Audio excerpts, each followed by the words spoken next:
वृंदावनेश्वरी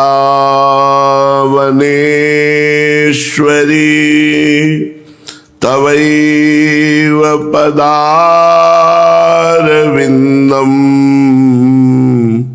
प्रेमामृतैकमकरंद रसौघपूर्णम्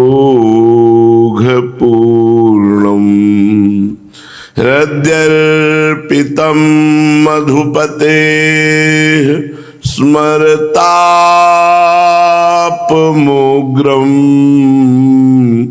निर्वापयत् परम शीतल माश्रयामि निर्वापयत् परम शीतल माश्रयामि परम शीतल माश्रयामि।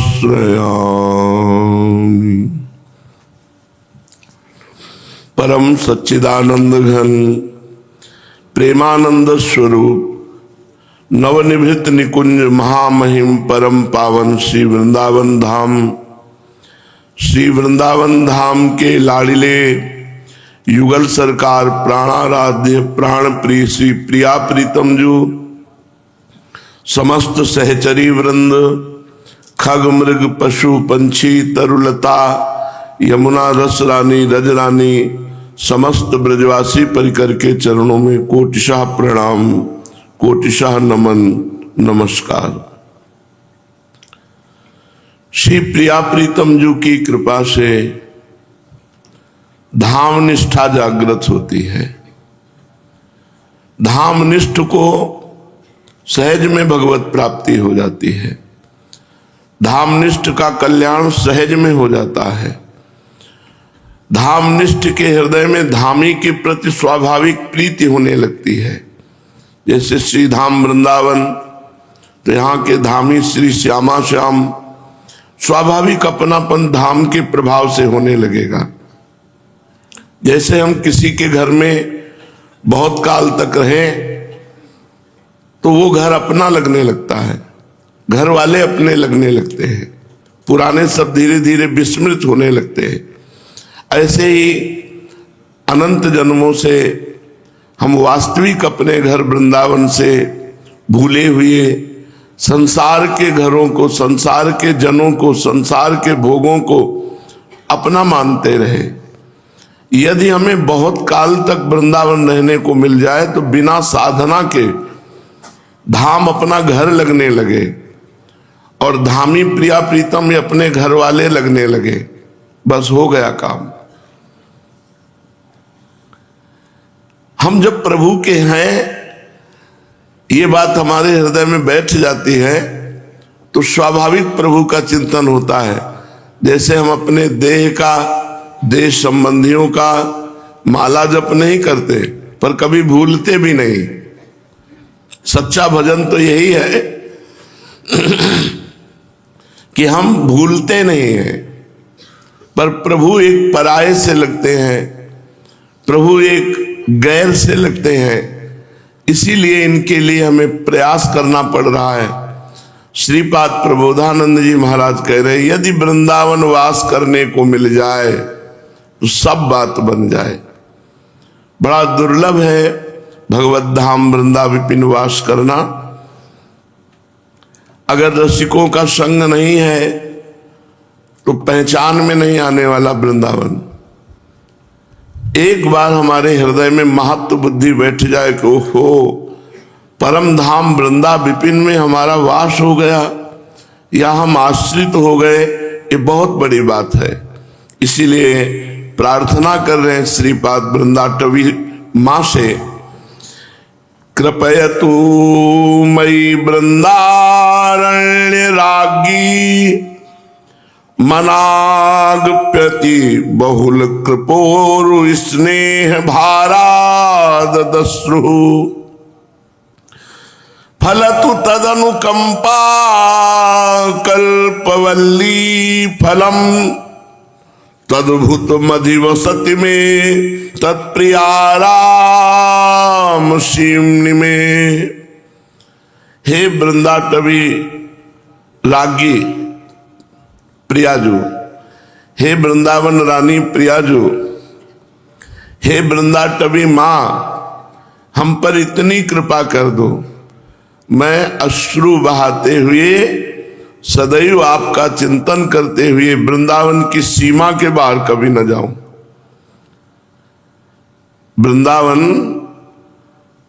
महान फल देने वाला है।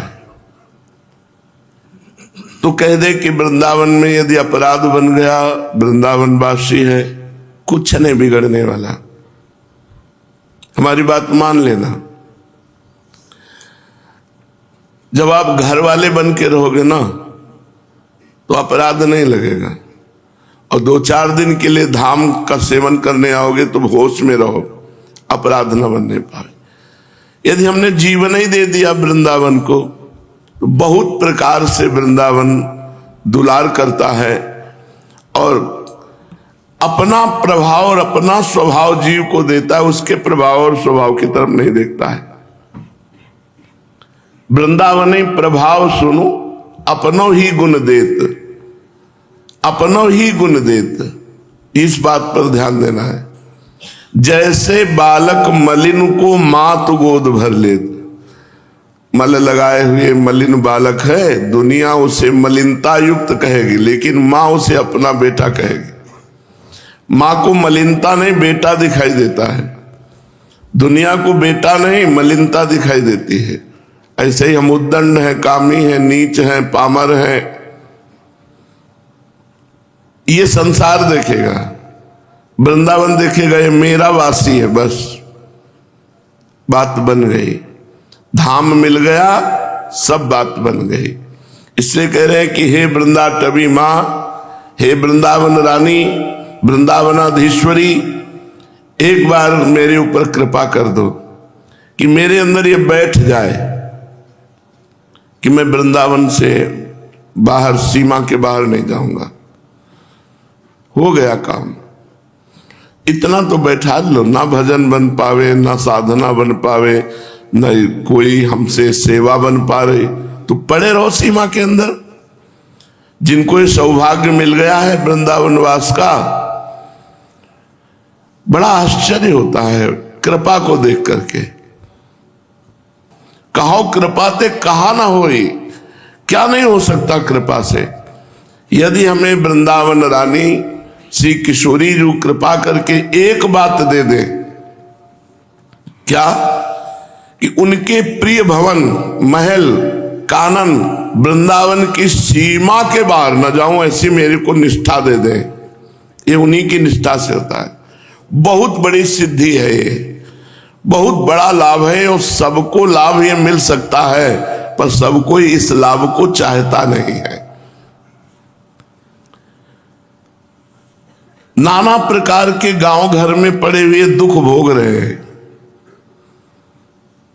लेकिन श्री धाम वृंदावन या भगवत भजन या भगवत प्राप्ति जो महासुखमय, रास्ता ही नहीं समझ में आता। माया अवसर ही नहीं देती भजन का, बस जीवन उनका व्यतीत हो गया, वो कभी भगवत नाम, भगवत धाम, भगवत लीला, भगवत कथा, उनको कोई मतलब नहीं। वासना ऐसी बांधे हुई है कि उपासना से कोई मतलब। ये तो पता नहीं कौन सी कृपा कब की उदय हो जाती है कि जीव को भगवत मार्ग मिल जाता है।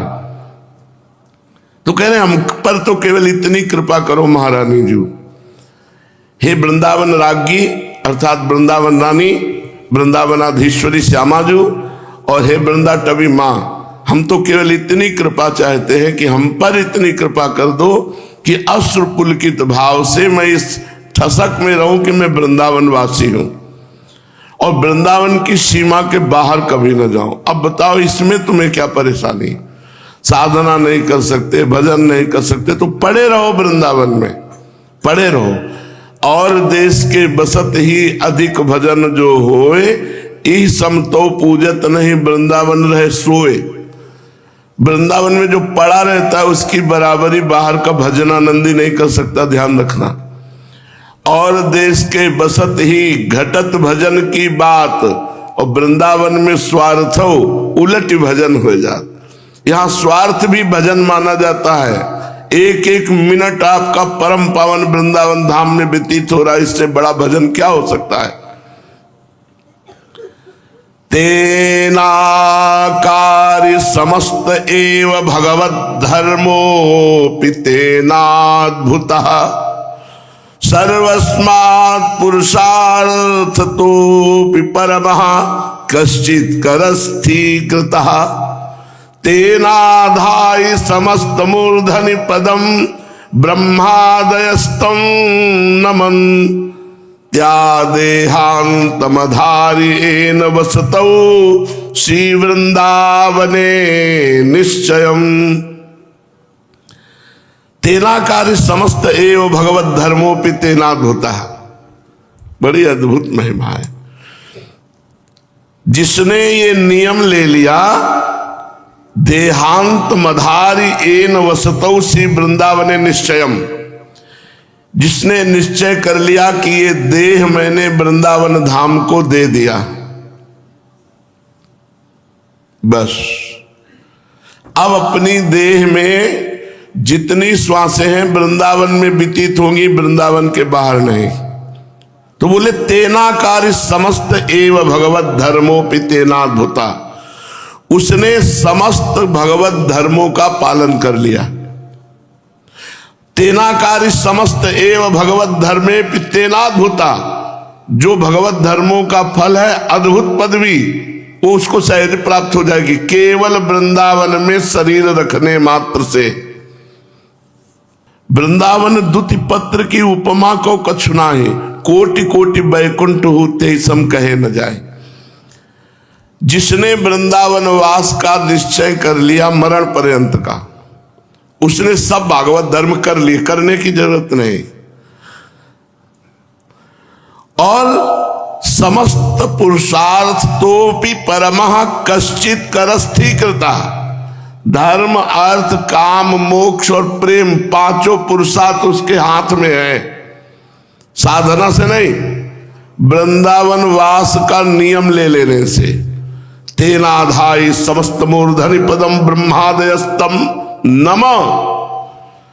ब्रह्मादि बड़े बड़े देवता रोज उस महापुरुष को नमस्कार करते हैं जिसने अखंड वृंदावन वास का नियम ले लिया है।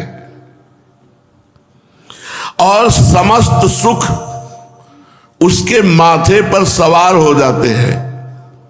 समस्त सुख उसके चिंतन करने मात्र से प्रकट हो जाते हैं, जो वृंदावन का आजीवन वास स्वीकार कर लेता। केवल आजीवन वास का फल वर्णन कर रहे हैं। समस्त भागवत धर्मों को उसने कर लिया, भागवत धर्मों का फल उसे प्राप्त हो गया। समस्त पुरुषार्थ उसने कर लिया, समस्त पुरुषार्थ उसके हाथ में है। ब्रह्मादि बड़े बड़े लोकपाल उस वृंदावन वासी को रोज प्रणाम करते हैं, और समस्त सुख उसके दिमाग में जो चिंतन होगा वही उसे प्राप्त हो जाएगा। तो बोले अगर वे सुखों का चिंतन करेगा, मानो लौकिक सुख का भी, और उसे प्राप्त हो गया तो भगवत प्राप्ति नहीं होगी। नहीं, वो तो होगी। यही तो खास बात धाम की और साधना के अंतराय है। साधना में विषयों में फंस गए तो भ्रष्ट हो गए, और धाम में अगर विषय में भी हो तो यहाँ फिर स्वार्थ आपने भजन गए फिर वहां, यहां तुम्हें भजन नहीं छोड़ेगा। इसलिए हे वृंदावनाधीश्वरी, हे वृंदाटवी माँ, आप हम पे कृपा करो और मुझे अखंड वृंदावन वास की क्षमता प्रदान करो। छोटी मोटी क्षमता नहीं है, सबका मन होता है घूमने का। एक जगह बंद कर दो तो देखो मन की दशा क्या लगता है, चलो कहीं, कहाँ चलो। पूज्य पाद श्री उड़िया बाबा जी महाराज बाबा जी से प्रश्न करते हैं कि महाराज जी, एक आदमी नाम जप करता है, एक आदमी वेद पाठ करता है, तो इन दोनों में कौन सा ठीक है? जो नाम जप कर रहा है और एक पाठ करता है। पहुंचे हुए महापुरुष हैं। नाम जप करने वाले की वृत्ति तो नामाकार होगी, और नामाकार वृत्ति से होती भगवत प्राप्ति। और जो पाठ करता है वो कुछ क्षण पाठ करता है, उसका फल भले स्वर्ग मिल जाए लेकिन भगवत प्राप्ति नहीं होगी। वेद पाठ अधिक से अधिक स्वर्ग की प्राप्ति हो सकती है, क्योंकि थोड़ी देर पाठ हुआ, इसके बाद फिर विषयों का चिंतन, संसार का चिंतन। लेकिन जिसने नियम ले लिया है नाम जप का, वो नाम का ही चिंतन करता है, नाम का ही श्रवण करता है, नाम का ही गान करता है, तो उसकी नामाकार वृत्ति अर्थात भगवदाकार वृत्ति अर्थात भगवत प्राप्ति। पाठ लाभदायक है वो जो अपने इष्ट का गुणानुवाद है। श्रीमद चतुरासी जी, केवल चतुरासी जी का पाठ होता रहे तो छुट्टी 84 भ्रमंते निर्खय जुगल किशोर। इसमें स्वर्ग की प्राप्ति की बात नहीं, इसमें 84 लाख योनियों से छूट करके निर्खय जुगल किशोर, निर्खय जुगल किशोर भोर अरुरैन न जाने, पिए रूप रस मत भयो कछु मन ही न आने, प्रेम लक्षणा भक्ति होए ही आनंदकारी, और वृंदावन वास सखी सुख के अधिकारी, कुंज महल की टहल सुख। यह है पाठ का फल चतुरासी जी के।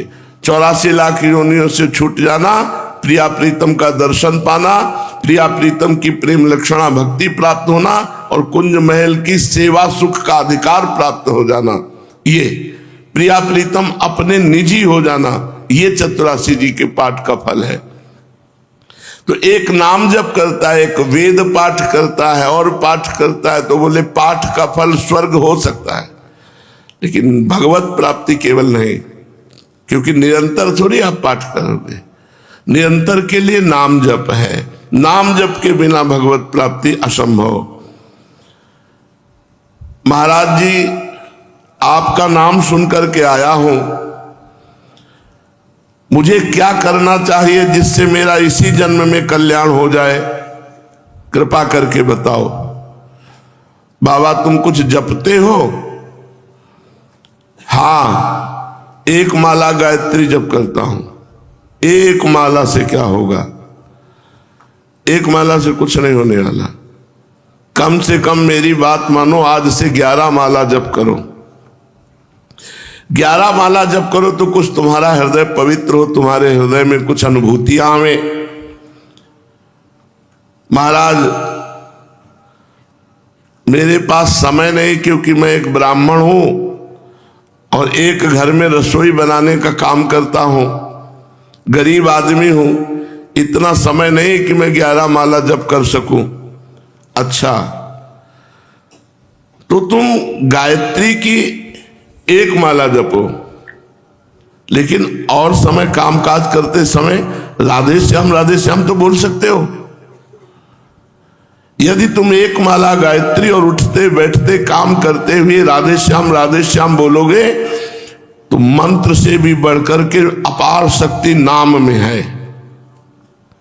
इस राधे श्याम नाम का निरंतर जप करने से प्रिया प्रीतम का दर्शन हो जाता है, हो जाएगी भगवत प्राप्ति। देखो, जब तक किसी चीज का लोभ नहीं होता तब तक उसे पाने और सुरक्षित करने की धुन सवार नहीं होती। तो इसी प्रकार जब तक तुम्हें भगवत प्राप्ति का लोभ नहीं होगा तब तक नाम खूब जपने की और नाम बचाने की, रक्षा करने की, क्योंकि हमारा नाम जप रूपी धन कहीं चोर न चुरा ले जाए। काम क्रोध लोभ मोह मद मत्सर, नाम का लोभ होने पर स्वतः ही हर समय जप होने लगता है, फिर तो 1 मिनट भी व्यर्थ बात करना बुरा जान पड़ता है। जिस प्रकार धन के लोभी को 5 मिनट भी अपने व्यापार को छोड़ना अच्छा नहीं लगता, उसी प्रकार भगवान नाम लोभी को भी 5 मिनट व्यर्थ की बातें करना अच्छा नहीं लगता। मैं समझता हूं कि साधना में सबसे कठिन बात है निरंतर नाम जप। पूज्य बाबा कह रहे हैं, ज्ञान और ध्यान तो सब कोई कर सकता है, लेकिन एक नाम बहुत समय तक निरंतर जपना सबसे कठिन बात है। लोग ज्ञान की बातें तो रात दिन करते रहते हैं, परंतु उनके हृदय में परिवर्तन नहीं होता, क्योंकि नाम जप नहीं है। नाम जप करना सबसे कठिन साधना है। सब प्रकार की बातें छोड़कर निरंतर एक नाम एक मंत्र को कई घंटे तक जपते रहना तो साधारणतया ऐसा संभव है। अगर ऐसा कर ले गया तो असाधारण विलक्षण शक्ति उसमें जागृत हो जाएगी। ये पूरे जीवन में इन्हीं महापुरुषों के वचनों का प्रभाव रहा कि अन्य किसी साधनों की तरफ मन लुभाया ही नहीं। बस यही लगा निरंतर हर श्वास, हर मिनट, हर सेकेंड प्रभु के चिंतन में जाए। नाम मंत्र से भी बड़ा है, क्योंकि मंत्र जप का विधान है शास्त्र में। जब मंत्र जप करे तो तुम्हारे वस्त्र पवित्र होने चाहिए, शरीर पवित्र होना चाहिए, स्थान पवित्र होना चाहिए। ऐसा नहीं कि आप शौचालय में मंत्र जप सकते हो, लेकिन शौचालय में नाम जप कर सकते हो। नाम में विधि विधान की कोई आवश्यकता नहीं है। नाम लेत भव सिंधु सुखाही, करहु विचार सुजन मन माही। नाम की बड़ी महिमा है। आप कल्पना भी नहीं कर सकते कि आपके जीवन का कैसे परिवर्तन हो गया नाम जप से। आप जप करके देखिए। मैं सर्वथा सत्य कहता हूं, नाम जप करोगे तुम्हारा जीवन बहुत जल्दी सुखी हो जाएगा। जिसकी जिस नाम में निष्ठा हो उसको सबसे बड़ा समझे। जैसे कोई राम राम जपता है, गुरुजी ने राम राम दिया तो सबसे महिमाशाली राम नाम। किसी को शिव नाम मिला, सबसे महिमाशाली शिव नाम समझे। किसी को राधा तो सबसे महिमाशाली राधा। अपने गुरु प्रदत्त नाम में सबसे बड़ी महिमा होनी चाहिए कि इससे बढ़कर और कुछ नहीं है। तुम जिस समय कृष्ण नाम लिया उसी समय समझो तुम कृष्ण की गोद में बैठे हो।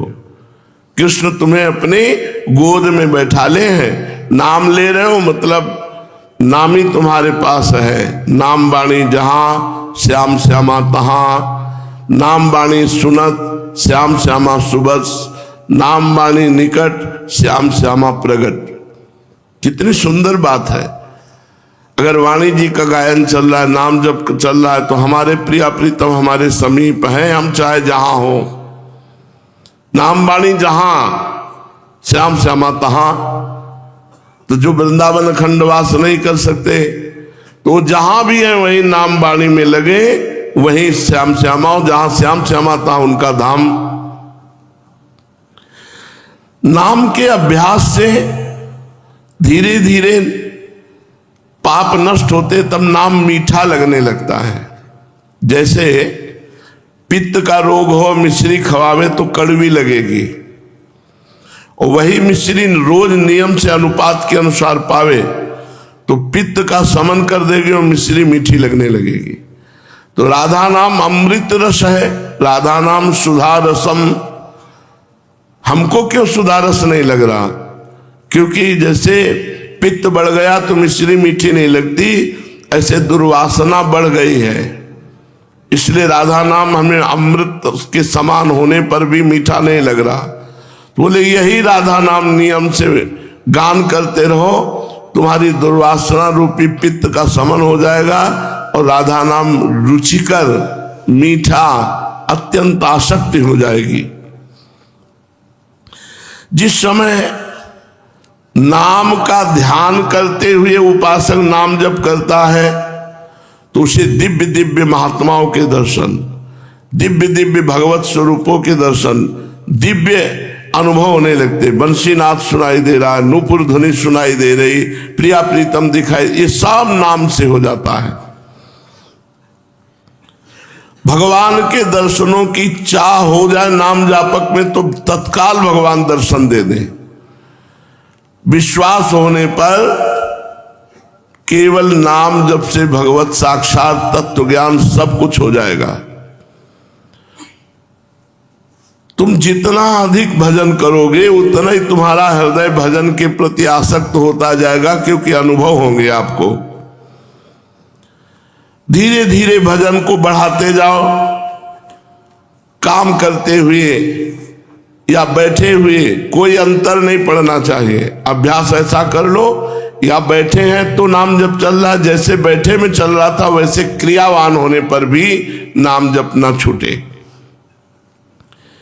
यदि नाम जप में प्रेम हो गया तो घर छोड़कर एकांतवास करने की कोई आवश्यकता नहीं, जहां हो वहीं रहो, बस नाम में प्रीति कर लो। नाम में प्रीति नहीं हुई तो वन भी घर ही है, और नाम में प्रीति हो गई तो घर ही वन हो गया, चिंता की बात नहीं। भजन में कोई विघ्न कर सके ऐसी बात नहीं, हम स्वयं विघ्न पैदा करते हैं। हम बर्दाश्त कर लेते हैं विघ्नों को।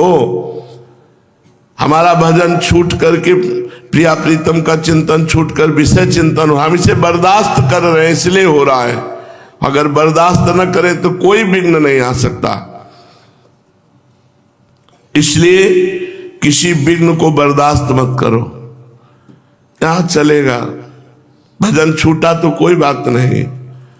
नहीं, ये अभ्यास की कमी, ये प्रमाद स्थिति है, इसको छोड़ो। भजन न छूटने पावे सब कार्य करते हुए, यही खास बात है। थोड़ी देर गुणानुवाद किया, थोड़ी देर सत्संग सुना, थोड़ी देर नाम जप किया, थोड़ी देर सेवा की। हमारा समय का ऐसा क्रम होना चाहिए कि हमारे पास खाली समय रहे ही ना। इससे तुम्हारा देखना आगे चलकर भजन में मन डूबने लगेगा।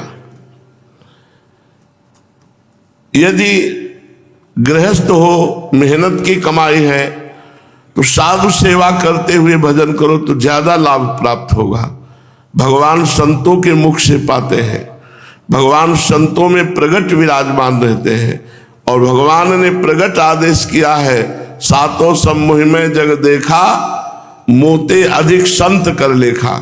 मेरे से भी अधिक संत को देखो, संत के प्रति भावना करो। भगवान स्वयं श्री राम जी सबरी मैया से कह रहे, सातों सम मुहिमें जग देखा। संपूर्ण संसार में भगवत भाव करो, लेकिन संतों को भगवान से बढ़कर मानो। है बड़ी कठिन बात। भगवान के समान मान ले तो बहुत बड़ी बात है, भगवान से बढ़कर संतों को मानने की बात कही गई। यदि कोई तुम्हें कर्मकांडी आचार वाला मिले तो बचना। अरे ऐसा नहीं होना चाहिए, ऐसा होना चाहिए, ये अपवित्रता, वो पवित्र, वो दिमाग भजन से हटाकर इसमें ऐसे लोगों का संग नहीं करना चाहिए। भगवत गुणानुवाद, भगवान नाम कीर्तन, भगवान नाम जप में किसी भी तरह की कोई रोक टोक नहीं है। कभी भी तुम मान लो अपवित्र भी हो और चतुरासी जी गा रहे हो तो कोई तुम्हें अपराध थोड़ी लगेगा, भगवत लीला गुणगान कर रहे हो। लेकिन अपवित्र हो तो मंत्र हो या वैदिक मंत्र, वो अपराध हो जाएगा। गाय दूहते समय, झाड़ू देते समय, घर के काम करते समय, या बाहर व्यापार नौकरी किसानी करते समय यदि नाम जप का अभ्यास कर लो तो सिद्ध संतों को जो गति प्राप्त होती है वही तुम्हें प्राप्त होगी। श्रीमद् भागवत महापुराण। महाराज निमि 9 योगीश्वरों से प्रश्न करते हैं कि महाराज, भगवान की माया सुनते हैं, बड़े बड़े मायावियों को मोहित कर लेती है। कोई उस माया को पहचान नहीं सकता कि ये माया है, और आप कहते हैं भक्त उस माया को देखता रहता है। माया भक्त को विचलित नहीं कर सकती, भ्रमित नहीं कर सकती। तो मैं ये जानना चाहता हूं कि भगवान की माया का स्वरूप क्या है, आप लोग कृपा करके बताइए। योगीश्वरों, मैं एक मनुष्य मृत्यु का शिकार हूं, कब मर जाऊं पता नहीं। संसार के तरह तरह के तापों ने मुझे बहुत दिनों से तपा रखा है। आप लोगों के मुख से जब ये भगवद वार्ता सुन रहे हैं तो हमारे तीनों ताप मिट रहे हैं। आप लोगों की वाणी सुनते सुनते मैं तृप्त नहीं हो रहा। आप कृपा करके बताइए माया का स्वरूप क्या है। अब तीसरे योगीश्वर अंतरिक्ष जी ने कहा, राजन, पहली बात है कि भगवान की माया का वर्णन ही नहीं किया जा सकता, क्योंकि वो अनिर्वचनीय है। भगवान की माया का वर्णन ही नहीं किया जा सकता क्योंकि वो अनिर्वचनीय है। आदि पुरुष परमात्मा जिस शक्ति से संपूर्ण भूतों के रूप में स्वयं बन जाते हैं, ध्यान दीजिए, जिस शक्ति का आवरण डाल करके स्वयं परमात्मा जीव रूप से खेल रहा है और उनके विषय भोग तथा मोक्ष की सिद्धि के लिए विषय भोग भी परमात्मा बना हुआ है, पर यह ज्ञान नहीं है, इसीलिए बाधक है। मोक्ष भी परमात्मा ही है, तो मृत्यु भी परमात्मा है, दुख भी परमात्मा है। जिसको सर्वात्म परमात्मा भाव हो जाता है वो माया मुक्त महापुरुष है। नहीं, भगवान माया का पर्दा ओढ़कर स्थूल शरीर, सूक्ष्म शरीर, कारण शरीर का स्वयं सच्चिदानंद पर ब्रह्म विराजमान है। वही माया से पंचभूत शरीर रचते हैं, देव मनुष्य आदि शरीर, और उसी में विराजमान होकर गुप्त हो जाते हैं। कहां कोई जान पा रहा है भगवान विराजमान है, और साक्षात श्री भगवान विराजमान है, दूसरा कोई नहीं। इसी का नाम माया है कि भगवान ना दिखाई देकर भगवान के द्वारा रचित जितना नानात्व है वो स्वयं भगवान बने हैं, पंचभूत स्वयं भगवान बने हुए, पर दिखाई न देना, यही भगवान की माया है। पंच महाभूतों द्वारा बने हुए प्राणी शरीरों में भगवान अंतर्यामी रूप से प्रवेश कर जाते हैं। भगवान ही एक मन के रूप में प्रवेश कर जाते हैं। भगवान ही 5 ज्ञानेंद्रियां, 5 कर्मेंद्रियों के रूप में, और जीव इसी भोगों में, इन्हीं इंद्रियों से भोग भोग कर पूरा जीवन नष्ट कर देता। ये भगवान की माया है। देहाभिमानी जीव, देखो कितनी बढ़िया बात, स्पष्ट वर्णन हो रही कि भगवान ही अंतर्यामी रूप से इसमें बैठे हैं, भगवान ही एक मन रूप से बैठे हैं, भगवान ही 5 ज्ञानेंद्रियां, 5 कर्मेंद्रियां के रूप से बैठे।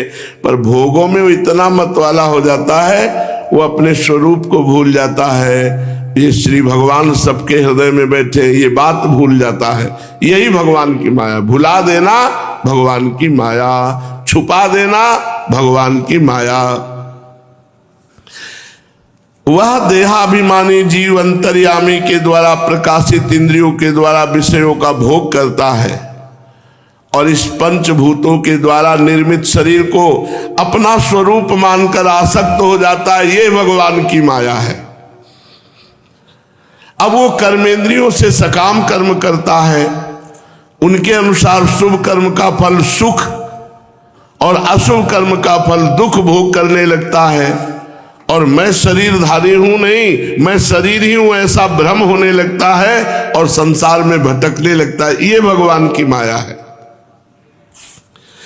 इस प्रकार यह जीव ऐसी अनेक अमंगलमयी कर्म गतियों को, उनके फलों को प्राप्त होता है और महाभूतों के प्रलय पर्यंत विवश होकर जन्म के बाद मृत्यु, मृत्यु के बाद जन्म को प्राप्त होता है। ये भगवान की माया है। जब पंचभूतों का प्रलय का समय आता है तो अनादि और अनंत काल स्थूल तथा सूक्ष्म द्रव्य एवं गुण रूप इस व्यक्त सृष्टि को मूल प्रकृति की ओर खींचता है। ये भगवान की माया है।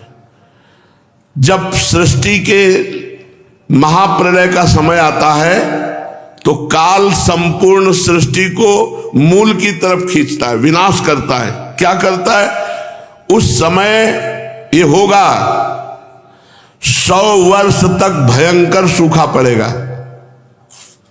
100 वर्ष तक पानी पीने को नहीं मिलेगा। जब 100 वर्ष पानी ही नहीं होगा, वर्षा ही नहीं होगी, तो धरातल का पानी सूख जाएगा। जिस समय काल संपूर्ण सृष्टि को मूल प्रकृति की तरफ घसीटता है, उस समय 100 वर्ष तक भयंकर सूखा पड़ जाता है, एक बूंद पानी नहीं। भजन कर लो, अभी सब सुविधा है, वो कौन सा पानी फिल्टर करके पी रहे हो? ऐसे गड्ढा में भी नहीं मिलेगा, फिल्टर की तो बात जाने दो। जब नीचे से नहीं आएगा तो फिल्टर कहां से हो? जब ऊपर से नहीं आएगा तो नीचे वाला भी तो सूख जाएगा। बड़ी भयंकर दुर्गति होगी यदि भजन नहीं करोगे। और ये सब भोग चुके हैं हम, और भोगेंगे अगर भगवान को प्राप्त नहीं किया। 100 वर्ष तक एक बूंद पानी नहीं गिर, 100 वर्ष तक वर्षा न हो। इसी में काफी निपट गए। काल भगवान सबको मूल प्रकृति की तरफ, ब्रह्म की तरफ घसीटते हैं। जब महाप्रलय का समय आता है, 100 वर्ष तक बिल्कुल पानी नहीं गिरता। अब वर्षा बिल्कुल ना होने के कारण प्रलय काल की शक्ति से गर्मी बढ़ती है, और उस गर्मी से तीनों लोग त्राहिमाम बोल जाते हैं, ये भगवान की माया है। उस समय भगवान शेष के 1000 मुखों से आग पैदा होती, विषैली प्रचंड आग की लपटें नीचे से पाताल से उठती और ऊपर के लोगों को जलाती। 100 वर्ष तक पानी नहीं गिरा। इसके बाद इतनी उष्णता बढ़ती, तीनों लोग गर्मी से त्राहिमाम बोल जाते हैं। फिर भगवान शेष के मुख से अग्नि की लपटों सहित विष की ज्वाला निकलती है।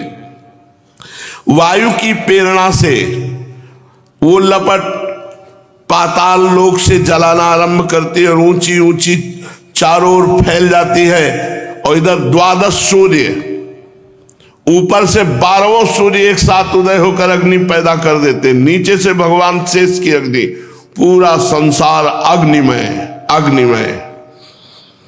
ये भगवान की माया है। अब जब 100 वर्ष तक सूखा पड़ा और 100 वर्ष तक अग्नि अग्नि अग्नि, कुछ नहीं बचा, सब भस्म। फिर प्रलयकालीन सांवर्तक मेघगण, हाथी की सूंड के समान मोटी मोटी धाराएं, 100 वर्ष तक वर्षा ही वर्षा। ये सब भोगना है। अगर भजन नहीं करोगे तो भले कीड़ा मकोड़ा बनोगे, उसी में छुन्न से हो जाओगे आग में। भजन कर लो, भगवत प्राप्ति कर लो, बहुत आवश्यक है। मानव देह में हो सकती है, अन्य देह में नहीं। संपूर्ण ब्रह्मांड जल में पहले 100 वर्ष तक सूखा, 100 वर्ष तक भयंकर गर्मी, फिर 100 वर्ष तक आग की लपटें, नीचे से भगवान शंकरषण शेष जी, ऊपर से 12 आदित्य, और पूरा संसार भस्म हो गया। अब फिर मोटी मोटी सूंड की, जैसे हाथी की होती है, ऐसे धारा, बूंदे नहीं धारा, पूरा ब्रह्मांड जलमय हो गया। ये भगवान की माया है। राजन, जैसे बिना ईंधन की आग बुझ जाती है, वैसे ही विराट पुरुष ब्रह्मा अपने ब्रह्मांड शरीर को छोड़कर सूक्ष्म स्वरूप अव्यक्त भगवान में लीन हो जाते हैं। ये भगवान की माया। अब वायु पृथ्वी की गंध को खींच लेती, जिससे पृथ्वी जल रूप हो जाती, पृथ्वी नाम की कोई चीज नहीं रह जाती। और वही वायु जल के रस को खींच लेता है, तो जल अग्नि रूप हो जाता है। ये भगवान की माया है। और जब अंधकार अग्नि के रूप को छीन लेता है, तब अग्नि वायु रूप हो जाती है। और वायु की स्पर्श शक्ति जब छिन जाती है तो आकाश रूप हो जाता है। सब अपने में जैसे प्रकट हुए थे वैसे लौटते हुए चले जा रहे हैं। तब वायु आकाश में लीन हो जाता है। ये भगवान की माया है। तदनंतर काल रूप परमात्मा आकाश के शब्द गुण का हरण कर लेता है, जिससे तामस अहंकार में लीन हो जाता है। ये भगवान की माया है। और इंद्रियां, बुद्धि, ये राजस अहंकार में, मन सात्विक अहंकार में देवताओं के साथ लीन हो जाता है, और अहंकार महातत्व में, महातत्व प्रकृति में, प्रकृति मूल प्रकृति में, मूल प्रकृति ब्रह्म में हो गई। यहीं से शुरू हुआ था, ये महाप्रलय हो गया। ये भगवान की माया। जब सृष्टि होना होता है तो ब्रह्म से मूल प्रकृति, मूल प्रकृति से त्रिगुणात्मिका प्रकृति, त्रिगुणात्मिका प्रकृति से महातत्व, महातत्व से अहंकार, अहंकार त्रिविध, त्रिविध अहंकार में इंद्रिया, मन, देवता, सब बुद्धि, सब प्रकट, और उसी से पूरी सृष्टि। सृष्टि, स्थिति और संहार, ये तीनों माया से हो रहे हैं। हमने सूक्ष्म रूप से ये माया का वर्णन किया। अब क्या सुनना चाहते हो राजन? तो राजा निमि ने पूछा, महर्षि ये तो बड़ी कठिन है भगवान की माया। जरा सोचो उस समय जब 100 वर्ष सूखा पड़ेगा, सोचो उस समय जब 100 वर्ष आग गिरेगी, जब 100 वर्ष वर्षा होगी, पूरा ब्रह्मांड लीन होगा, उस समय की स्थिति को सोचो। इसलिए आज भजन कर ले। और लोग कहते हैं कि क्या भगवत प्राप्ति, मौज लो, कल किसने देखा है? कल आप ही देखोगे भगवान, आप ही देखोगे, किसने नहीं देखा। आप ही त्राहिमाम बोलोगे। तुम अविनाशी हो, तुम्हारा शरीर छूट जाएगा, लेकिन दूसरा शरीर मिलेगा, फिर देखोगे तुम ही। तो ये भगवान की माया इतनी प्रबल, तो इससे पार कैसे जाए? राजा निमि ने पूछा, ऐसा माया भगवतः सर्ग स्त्यंत कारिणी त्रिवर्णा वर्णितास्मा भी किम भूया श्रुतिमिच्छसि यथैता महेश्वरी मायाम दुस्तरात्म कृतात्म भी तरंत्यंजहा स्थूल धियो महर्ष इद मुच्यताम। इस माया से तरा कैसे जाए, इससे मुक्त कैसे हुआ जाए? ये तो सुनाई के भयभीत हो। अब कृपा करके बताइए, जिसे हमने सुना, जिससे हम भयभीत हुए, इससे हम तरे कैसे? क्योंकि इस शरीर में आत्मबुद्धि हो गई, यही माया है। अब इससे कैसे मुक्त हो? बहुत ध्यान से सुनना। माया से मुक्त होने का उपाय अब चौथे योगीश्वर प्रबुद्ध जी बोले, राजन भगवान की माया से ये स्त्री पुरुष का ऐसा बंधन बन जाता है कि वो उपाय करता है दुख निवृत्ति के लिए, वो भोगता जाता है दुख पे दुख। वो बड़े बड़े कर्म करता है सुख प्राप्ति के लिए, परिणाम में उसे दुख ही मिलता है। जो पुरुष माया के पार जाना चाहता है, उसको चाहिए कि विचार करे कि कर्मों का फल विपरीत क्यों हमें मिल रहा है। हम कर्म करते हैं सुख के लिए। जैसे पूरे संसार में जितने मनुष्य है सब सुख के लिए कर्म करते, दुख के लिए कोई कर्म नहीं करता, पर परिणाम में दुख भोगने को मिलता है। तो विचार करना चाहिए हमसे त्रुटि कहां हो गई। सुख के बदले में दुख पाते हैं, दुख निवृत्ति के स्थान पर दिनों दिन दुख बढ़ता जाता है। एक धन को ले लो, इससे दिन पर दिन दुख बढ़ता है, इसको पाना कठिन, मिल जाए तो ये आत्मज्ञान के लिए मृत्यु रूप है, मृत्यु स्वरूप है। श्री स्वामी हरिदास जी महाराज कह, हरिदास मीच जो आवे त्यो धन है आपन को। अध्यात्म में धन क्या है?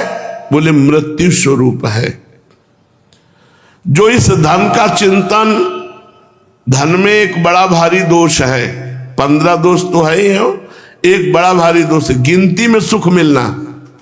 आप हो गए खुद मर करके यमराज के अतिथि, और यहां बैंक बैलेंस जोड़ जोड़ के मर गए। बहुत विचित्र हाल है। एक धन को ले लो, ये दिन पर दिन दुख बढ़ाता रहता है, इसको पाना कठिन, मिल जाए तो ये आत्मा के लिए मृत्यु स्वरूप है।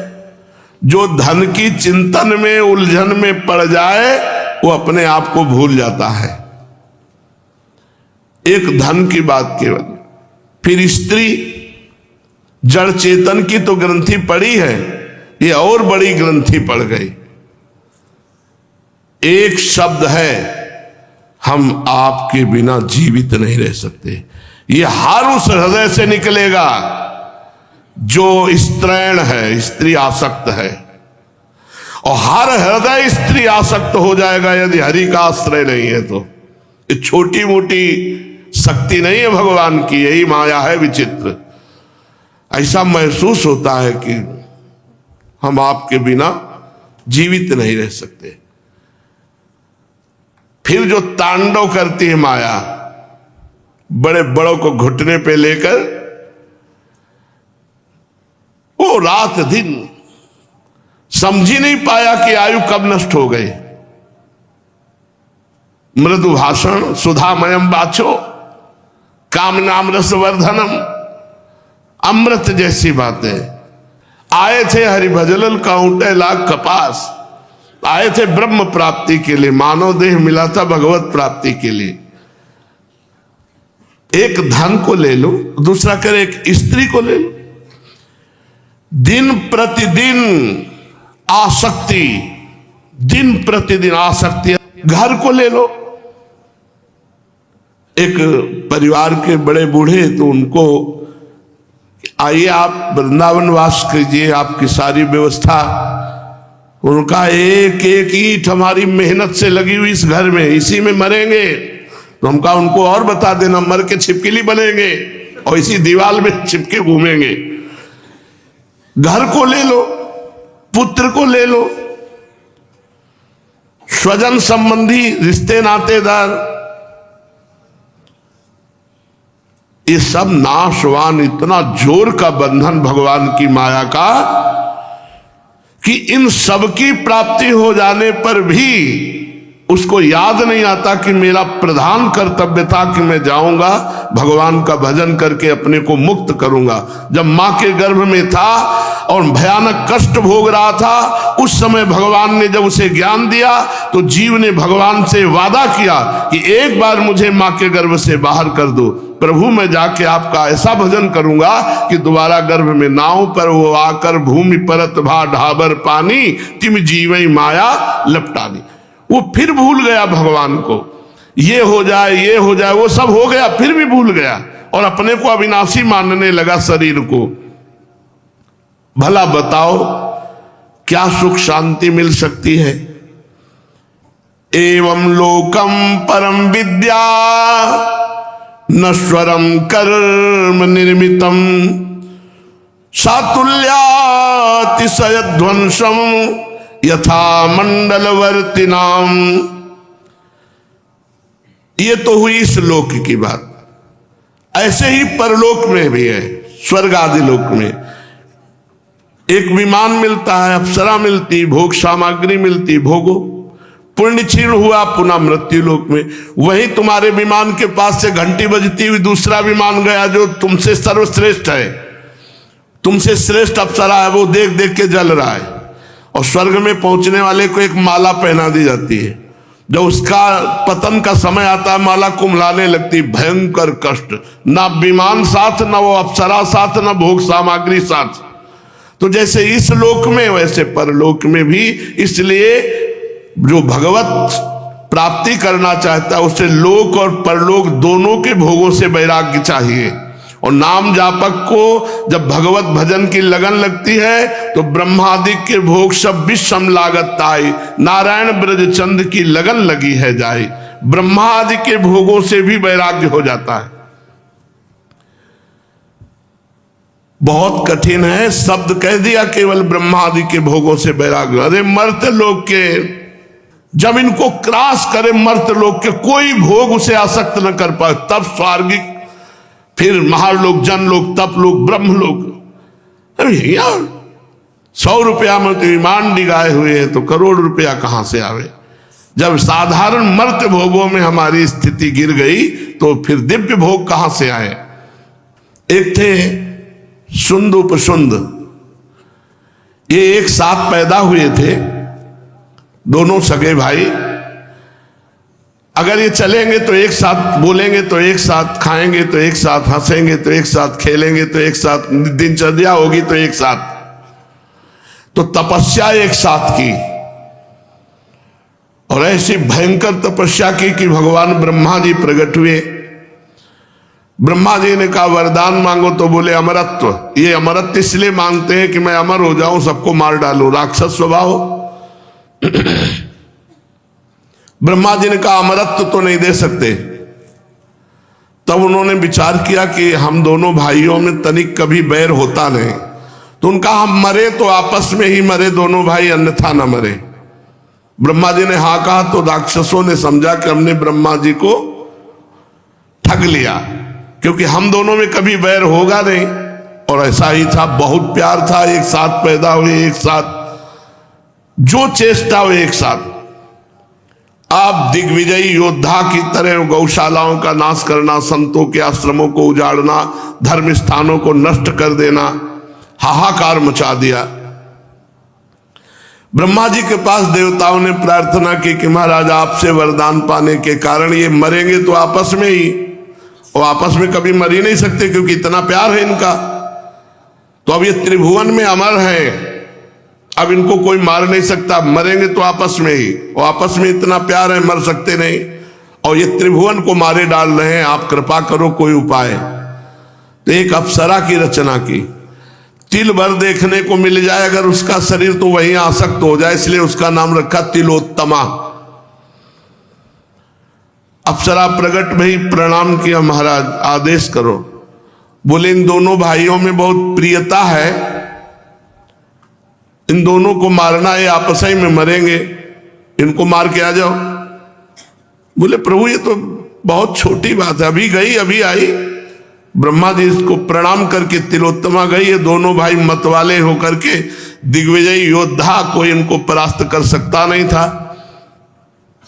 ये बैठे थे, नृत्य गान हो रहा था, इतने में एक गेंद गिरा के उनके सामने दोनों भाइयों की, और दोनों की दृष्टि गई तो देखा तिलोत्तमा। अरे जिसका एक तिल देख ले, ब्रह्मलोक की अप्सरा है। अब दोनों चले, एक ने जाकर दाहिना हाथ पकड़ा, एक ने बायां। छोटे ने कहा बड़े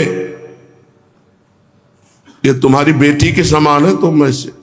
बड़े ने कहा धूर्तता नहीं, तुम्हारी मां के समान है क्योंकि तुम्हारी भाभी है। और दोनों की तरफ देख के मुस्कुरा दिया। मुस्कुराहट ही भगवान की माया है।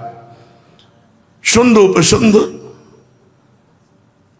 उनकी बात बढ़ती गई और दोनों की तरफ मुस्कुरा देता कि मानो हम दोनों की हैं, निपट लो तुम। थोड़ी देर में गर्मी गर्मा हुई। बोले इसी से पूछ लेते हैं किसकी है। तो तिलोत्तमा ने मुस्कुराकर कहा महावीरों, मैं तो आपकी सेवा में आई हूं, पर मैं उसी की सेवा में रहूंगी जो एक पर विजयी होगा। अब ये आप निश्चय कर लो कि दोनों में विजयी कौन होंगे। भयंकर युद्ध हुआ, दोनों मारे गए। तिलोत्तमा लौट के ब्रह्मलोक गई, बोले महाराज काम हो गया। भगवान की ये विचित्र माया ऐसी है कि चाहे कोई कितना बड़ा संयमी, प्रेमी, नियमी, धर्मात्मा हो, इस माया के चक्कर में फंस करके भगवान को भी भूल जाएगा। इंसान की मित्रता तो जाने दो, भगवान को भगवत प्राप्ति होते होते रुक जाएगी। इसलिए कह रहे हैं अगर इस माया पर विजय प्राप्त करना है तो तस्मात् गुरुम प्रपद्येत जिज्ञासु श्रेय उत्तमम शाब्दे परेत निष्णातम ब्रह्मण्युपसमाश्रयम्। इसलिए यदि आप अपना परम कल्याण चाहते हैं तो सबसे पहला काम करो, गुरु का वरण कर लो। तस्मात् गुरुम प्रपद्येत जिज्ञासु श्रेय उत्तमम। अपना कल्याण चाहने वाले जिज्ञासु का उत्तम कार्य है कि पहले गुरुदेव का वरण करें। गुरुदेव कैसे हो? शाब्दे परे च निष्णातम ब्रह्मण्युपसमाश्रयम्। शब्द ब्रह्म, वेद, शास्त्र, पुराण, इतिहास सबके ज्ञाता हो, और परब्रह्म ब्रह्मबोध संपन्न महापुरुष, दोनों बात होनी चाहिए। यदि वो केवल ब्रह्मबोध संपन्न है तो शब्दों के द्वारा अपने अनुभव नहीं बता सकते, और यदि केवल शब्दों का ज्ञान है ब्रह्म अनुभूति नहीं तो अनुभव नहीं बता सकते, इसलिए दोनों होने चाहिए, परब्रह्म की अनुभूति और शब्द ब्रह्म का ज्ञान। शब्द ब्रह्म अर्थात समस्त शास्त्रों का ज्ञान और परब्रह्म अर्थात परमात्मा की अनुभूति। श्री सद्गुरुदेव भगवान का आश्रय लेकर के ये देखना चाहिए कि सद्गुरुदेव भगवान कैसे हो। तो बोले शांत हो। शांत उसे कहते हैं मान अपमान निंदा स्तुति लाभ हानि दुख सुख हर परिस्थिति में शांत। गुरुदेव ऐसे होने चाहिए जिनका चित्त शांत हो। फिर दूसरा, व्यवहार में प्रपंच में फंसे ना हो। जो खुद फंसे हो हमको क्या निकालेंगे। अगर भगवत प्राप्त नहीं हुए ना, चेला बना रहे हो ना, स्वयं तो भगवत प्राप्त हो नहीं, स्वयं भजनानंदी हो नहीं। तो एक दिन एक गुरुजी जा रहे थे तो एक केचुआ में लाल चींटी करीब 1000 लाल चींटी अगर तुम्हें काट ले तो वहीं खुजलाहट और जलन पैदा हो जाएगी। वो चींटी केचुआ समझते हो ना, जो मिट्टी खाता है, बहुत कोमल शरीर का होता है। तो देखा कि वो तड़प रहा था। तो शिष्य ने कहा महाराज ये तो चींटियां देखो कैसे केचुए को खा रहे हैं, भगवान बड़े निर्दयी है। एक तो केचुए को कोमल शरीर दिया और ऊपर से लाल चींटी खा रहे हैं। तो बोले लाल चींटी जानते हो कौन है? ये सब चेला है। और जो केचुआ जी हैं कौन है? बोले गुरु जी हैं। हरई शिष्य धन शोक न हरई सो गुरु घोर नरक मा परई। गुरु शिष्य अंध बधिर कर लेखा एक न सुनई एक नहीं देखा। ये गुरु शिष्य का संबंध रुपये का संबंध नहीं है। तब लग जोगी जगत गुरु जब लग रहा है निराश, और जब आशा मन में भई जग गुरु जोगी दास। जोगी दास हो गया, जगत उसका गुरु हो गया। गुरुदेव कैसे होने चाहिए? परम ब्रह्म की अनुभूति और शब्द ब्रह्म का ज्ञान। शब्द ब्रह्म का पूरा ज्ञान नहीं है, पर ब्रह्म की अनुभूति तो कोसों दूर है। देह भाव की पुष्टता वाला कैसे देह राग छोड़वा देगा हमें बताओ। जिसको स्वयं भगवान में प्रेम, जब भगवान में प्रेम होता है तो नहीं खान पान ते भावे है, नहीं कोमल वसन सुहावे है। चेला बनाने का अधिकार है भगवत प्राप्त महापुरुष को, जिन्होंने निरंतर भगवदाकार वृत्ति कर ली। एक बार देख लिया, एक बार उपदेश दे दिया, वो जीवन का परिवर्तन करके भगवान के भजन में लगा। बस गुरु मंत्र दे दिए, तुम मंत्र को पकड़कर खूब निरंतर जपते हुए भगवान में। गुरु शिष्य का यही संबंध है। कोई प्रश्न है तो गुरु से समाधान करा लो। गुरु के वस्त्र, गुरु का भोजन, गुरु का ये भगवान के द्वारा भरण पोषण होता है। आपको लग रहा है तो 4 रोटी दे दो, आपको लग रहा है कि कपड़ा फटे तो लंगोटी अचला दे दो, हो गया। ये भजन का संबंध है, ये व्यवहार वाला संबंध नहीं है। तो बोले गुरु कैसे होने चाहिए? बोले व्यवहार प्रपंच से उपरत होने चाहिए। उपरत व्यवहार प्रपंच से कोई मतलब नहीं, केवल भगवत चर्चा, केवल भगवान से मतलब। परब्रह्म की अनुभूति, अपना काम हो जाना चाहिए। और साथ में जिसका हाथ पकड़े उसका बेड़ा पार होना चाहिए। अगर वो आज्ञा पालन नहीं करता तो वो भोगेगा, पर आपका जिम्मेवारी है। अब गुरु बना लेने का मतलब है उसने अपने आप को आपको समर्पित कर दिया, अब उसका सारा भार आपके ऊपर है। हमने शास्त्रों में स्वयं तो नहीं पढ़ा, लेकिन शास्त्रों के ज्ञाता एक से सुना। अगर शिष्य पाप करे और आपका गुरु शिष्य का संबंध, आपने उसे डांटा नहीं, आपने उसको दंड नहीं दिया, तो आपको उस पाप का फल भोगना पड़ेगा। अगर वो परब्रह्म की अनुभूति से युक्त है तो उनका बाल बांका भी नहीं होगा। और अगर स्वयं अनुभूति नहीं हुई तो ये चेला ही जो है नरक में ठेली ठेला। पक्का समझो, ये कोई खिलवाड़ नहीं है। आजकल इसे बहुत बड़ा व्यापार बना लिया गया है गुरु शिष्य के संबंध को, जो बहुत हानिकारक है। जब तक भगवत प्राप्ति न हो तब तक आगे बढ़ता रहे साधक, कभी इन सब बाहरी व्यवहारों में न पड़े। ये प्रपंच नहीं होना चाहिए। व्यवहार प्रपंच से मुक्त गुरु और व्यवहार प्रपंच से मुक्त करना शिष्य का जो संबंध है वो ये है। गुरु पर ब्रह्म की अनुभूति, शाब्द ब्रह्म के ज्ञाता और शांत चित्त और व्यवहार से उपरत होने चाहिए। वो ताकि अपने ब्रह्मानुभूति की बातें अपने शिष्य को बताकर उसे माया मुक्त कर सके। 88,000 ऋषि हैं, शौनक जी उनके मुखिया हैं। 88,000 एक साथ रहते, 88,000 ऋषि एक साथ, शौनक जी उनके मुखिया। 60,000 ऋषि बालखिल्य ऋषि 60,000 एक साथ रहते, 60,000। 88,000 वो कथा भी होती थी वहां, वो माइक नहीं था, बिना माइक के श्री सूत जी बोलते थे और 88,000 ऋषि बैठ के सुनते। 88,000 बैठे तो हमें लगता है परिक्रमा मार्ग सब ऐसे, 88,000 बहुत होते हैं, वहां तक आवाज जाए।